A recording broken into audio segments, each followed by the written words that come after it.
እዚኹም ናብዚ ክላስ ሎማዓንቲ ከዓ ቅድም ኮሬክሽን ጌርና ሽዑ ናፍቲ ዝነበረና ክላሳት ናብቲ ናይ ሎማዓንቲ ክላስ ክንኣቱ ኢና እምበኣር ከምዚ ንሪኦ ዘለና ኣብዚኣ ፖፕልቲዮ ክድብል ዝነበረ ኣብዚኣ ተን 10 እታ ቀዳመይቲ ጥራሕ እታ ሽም ነጊሩ ተን ካልኦትካ እቲ ስፔል እንዳገበረ ዝነገረና ወላ ደጊምኩም ኣብቲ ዝሓለፈ ክላስ ስምዕዎ እዚአን መስላተን መልስታት ማለት እዩ بدهريا زي أخا جيس ماشي أي ناي قانقاي كخون خليلكم عم بقول لنيرو إكسرسايز تنكا كابزي عم بيبنا تشكرنا ما ستزبز حسلن فلتوخن بعد بنيوزياس عرب مخانا فدتيا ولا نمبا زي بيانفينيدو ويلكام زناي تشاينا مخانو بلاس نفلتينا بحفشا قن زي كلاس زياد كتمهرنا زدليت تن قانقاتات انتي كم زبحالا français, espagnol, russe, anglais,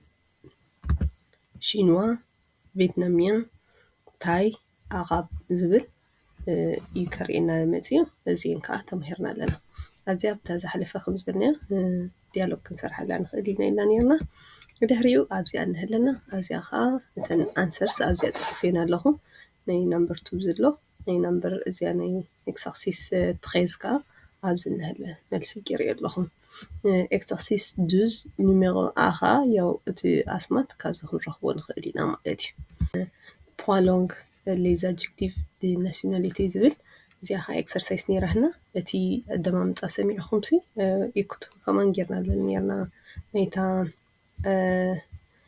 ኤክሰርሲስ B ዝገበርናያ እንሰንካ ሰሚዕና ከመይ ተደማምፃ እዚ እንተመልሲ እዚን ኣብዚ ናይ መወዳእታ እንታይ ይውሰኻ እንድሕር ማስኪሊን AES እንድሕር ኮይኑ እንታይ ንውስኽ ገለ ዘለኻ ካብዚ ጌርና ንምለስ ማለት እዩ እዚ መስልቲ ኤክሰርሳይዝ መልስታት ኣብዚ ግዜ ከይንወስድ ኣብቲ ካልእ ግዜ ሞር ክንህቦ ነተን ሊስኒንግ ኣብኡ ሰሚዕኹም ንናብዚ ክትመፁ ፅቡቅ እዩ እምበኣር ሎማዓንቲ ኣብዛ ናይ ሎማዓንቲ ክላስና ከዓ እንታይ ክንርኢ ደሊ ኣብ ዝሓለፈ ቨርብ ኤፕልን ቨርብ ኤትኽን ኣቢለ ተማሂርና ነርና ሕጂ ልክዕ እሰን ከዓ ናብዚ ከም ቁም ነገረን ከዓ እንዳርኣየ ስለ ዝገልፅ ኣብዚ ክንሪአን ኦኬ ሳፕለ ማለት ኣብ ቅድምን ገፍታ ናይ ቀዳሚት ክላስ እውን ገሊፀ ነይረ I call myself ወይን ከዓ ሽመይ ከም ዝበሃል ንምባል ወይ ነብሰይ ከምዚ ለፅዋዓ ዝብል ባህላ ምዃኑ ነጊረ ነይረ anyways ኣብዚኣ ሕጂ ተን ኣብዚኣ ዘለዋ m'appelle suis et où t'appelles ድብል ደሎ እዚአን መልስወን እዩ ደሎ ኦኬ ኣብዚኣ መወዳእታ ከዓ ሳፕል ኣላ ኦኬ ሶሪ ኣብዚኣ ሳፕል ኣላ ኣብዚኣ m'appelle ኣብዚኣ ከዓ ታፕል ኣላ so je m'appelle tu t'appelles comment il s'appelle ኢልና ንቕፅር elle s'appelle ኣብዚኣ ከዓ እንድሕር ርኢናሃ ኣብዚኣ suis እንደሎ so verbe être ኣብዚ እንዳሽተረፋና ከዓ እንታይ ንገብረን je suis canadien il est allemand elle est française vous êtes russe እዚአን መስላ ተን መልስታት ስለዚ ተጠቕምታቱ ርኢና ኣለና እዚ እንድሕር verbe être ኣነ እየ ንምባል ስለ ዝኾነ ኣነ ካናዳዊ እየ ንሳ ጀርመን እሱ ጀርመናዊ እዩ እሳ ፈረንሳዊት እያ ራሻውያን ኢኹም ዝብል እዩ እቲ መልሲ ማለት እዩ ስኻ ሽምካ ክስተበሃል እናበለ ይቕፅል ማለት እዩ ተን ካልኦትካ ከመይ ከም ዝፀሓፋ ኣብዚ ሰሪሑ ባዕሊ ርኢና ኣሎ ንኸይ ቋንቋ ፈረንሳ ማስኩሊን ፌሚኒን ኣለዎ ማስኩሊን ሲንጉዬ ኣብዚ ዝነግር ኣሎ ፌሚኒን ሲንጉዬ ከዓ ከምዚ ዝነግር ኣሎ ፕሉራል ከዓ ሕጂ ኣብ ዝኾነ ነገር እንዲኹም ደሎም ኣብ ብሓፈሻ ግን ንሃገራት ዋላ ኣብዚ ሕጂ ቻይና ገለ ክበሃል ከሎ ወይ ከዓ the country China እዚ ዓይነቱ እዩ ዝበሃል እዚ ዓይነቱ ጥቀመሉ ላ ሌ ለሎ ለ ንማስኩሊኒ ላ ንፌሚኒኒ ሌ ከዓ ንብዙሓት እዩ ኦኬ ናይ ሎማዓንቲ ቀንዲ ትምህርትና እምበኣር እንታያ ሌኖምብኽ ወይን ከዓ ኖምብኽ ማለት ቁፅርታት ማለት እዩ ሕጂ ለይ ቦታ ኣሎ ብዚ ኢልያ ኮምቢያ ድ ፕላስ ይብል ኣሎ Il y a 16 places. 16 places seulement. Monsieur, alors, 1, 2, 3, 4, 5, 6, 7, oui, 8, 9, 10. Allez-y, madame. 11, 12, 13, 14, oui, 15, 16. Stop. C'est complet. Désolé. Prochaine séance à 18h.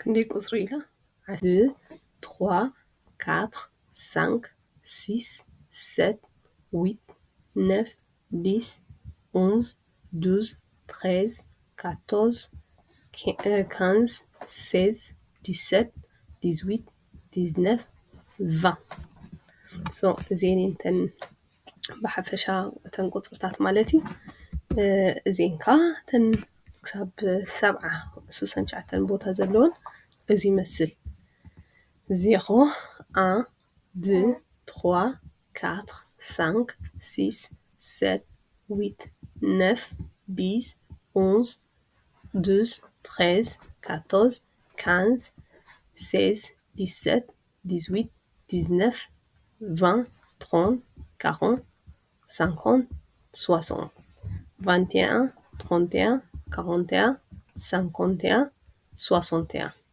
22 32 42 52 62 23 33 43 53 63 ሶ ተመሳሳልነተን ትሪኡ ኣለኹም ካብ ኣደማምፅአይ ሶ ብሓፈሻ ኣብዚአን እታ ኣፀሓፋ ኸማን ኣብዚ ስለ ዘሎ 44 56 69 እዚአን ተሪፈን ዘለዋ ባዕልኩም ኣብ ጥራስኩም ክትመልእዎ እሞ ሽዑ ክትርድእዎ ፀሓፉ ማለት እዩ ኤኒዌይስ ብድሕሪኡ እዚአን ኣለዋ እንታይ ሽሙ ክንገብር ኢና ሊስኒንግ ክንሰምዕ ኢና ኩለን እዚአን ነናተን ሊስኒንግ ክንሰምዕ ኢና ሽዑ ኣብዚ ክንሰርሕ ክንግብር ኢና ማለት እዩ Activité 19C. ሕጂ 19 እዚ 21, B. 22. C. 31, D. 59. E. 34, F. 41. G. 61, ኦኬ እዚኣ ሕጂ ሰሪሕናያ ፀናሕና እንታይ እያ ናይ እዚኣ ቤ ኮምፕሌት ኣቬክ ኤ ኡ ቲሬ ንብሎ ከምኡ ገዲፍናዮ ንኸይድ ማለት እዩ ሕጂ እዚኣ ሲ ዝሰማዕናያ ነዚ ብምሉእ ዝፀሓፍናዮ እንድሕር ጌጋ ኣለዎን የብሉን ብሊስኒንግ ተረጋግፆ ማለት እዩ ናብዚኣ ኸ ንኸይድ ንሳ ከዓ ክንሰርሓ ካብዚአን ሕጂ ንኣብነት ኤ ኢሉ 5 እንድሕር ኢልኩም ነታ 5 ሰርክል ትገብርዋ ሶ ከምኡ እንዳገበርኩም ከ ነዘን ካልኦት ሕጂ እቲ ድምፂ ክንደይ ምዃኑ ስምዕዎ እሞ ሽዑ ናብኡ ትቕፅሉ ማለት እዩ Activité 20A. A. 15, B. 13. C. 27, D. 40. E. 2, F. 16. G. 18, H. 21. ኦኬ እዚአን ከዓ ወዲእና ኣለና ካብዚአን ከዓ ተንመመልሰን ነዚ ክትደግሙ ከዓ እንደገና ባዕልኩም ደጊምኩም ስምዕዎ ፖዝ እንዳገበርኩም ሽዑ ፅቡቅ ጌርኩም ክትሰርሑ ኢኹም ማለት እዩ exemple, Grèce, stand D15, ልክዕ ከምዚኣ ዝበላ ዴ ካንስ ግሬክ ዴ ካንዝ ዝብል ዘሎ ምሽቶ ሕጂ ፖሊኝ ኢስፓኝ እንዳበለ ክቕፅል እዩ ንዕን ከዓ እንዳሰማዕኹም ኣብዚ ትቋቁፅርን ክትፅሕፍዎ ኢኹም ማለት እዩ 1, J24. 2, Espagne, stand H9. 3, États-Unis, stand E11. 4, Chine, stand D62. 5, Autriche, stand C50.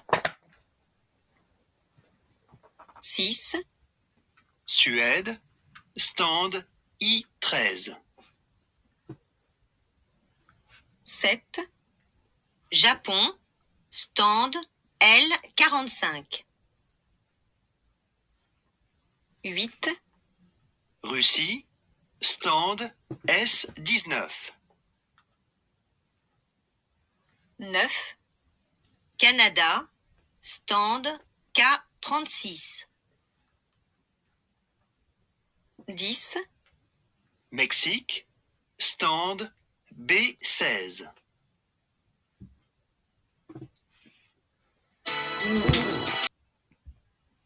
እምበር ከምዚ ይመስል ፀኒሑ ክሳብ ሕጂ እዚአን እየን ነይረና ኢሎም መዓንቲ ክላስና እዚአን ተወሳኺ እንታይ ኣለና ተወሳኺ ክንሪአን ባዕልኹም ፈቲንኩም ፅንሑ ኣብ ካሊእ ግዜ ፅቡቅ ጌርና ክነብር ኢና ብፍላይ ከዓ ባዕልኹም ስርሕዎ ብድሕሪኡ ክንሪኦ ኢና እዚ ለፕሮፌሰር እዚ ከዓ ለኢትዲዮን ክኸውን ኣሎ ኣብዚ እቴን ነናቶ ዓይናይ ነይናዩ ድምልከት ወሲንኩም ፅንሑ ብድሕሪ ሽዑ ብሓንሳብ ክነብል ኢና ብፍላይ እዚ ሕጂ ላ ኮሙኒካሲዮን ኦን ክላስ እንድብል ዘሎ መምህር ክዛረበካ ከሎ እንታይ ኢሉ ይዛረበካ ንስኻ ኸ ንድሕደይ ተረዲእካ እንታይ ኢልካ ትዛረብ ወይ ንስኻ ኸ ክትሓትት ከለኻ እንታይ ኢልካ ትሓትት ኣብ ክላስ ስለ ዝኾነ ብጣዕሚ ጠቓሚ እዩ ክንረዳዳእ ከለና በዚአን ቃላት እዚአን ክንረዳዳእ ንኽእል ኢና ማለት እዩ ኣብ ዝቕፅል ክላስ ኣሃና ሰሰናይ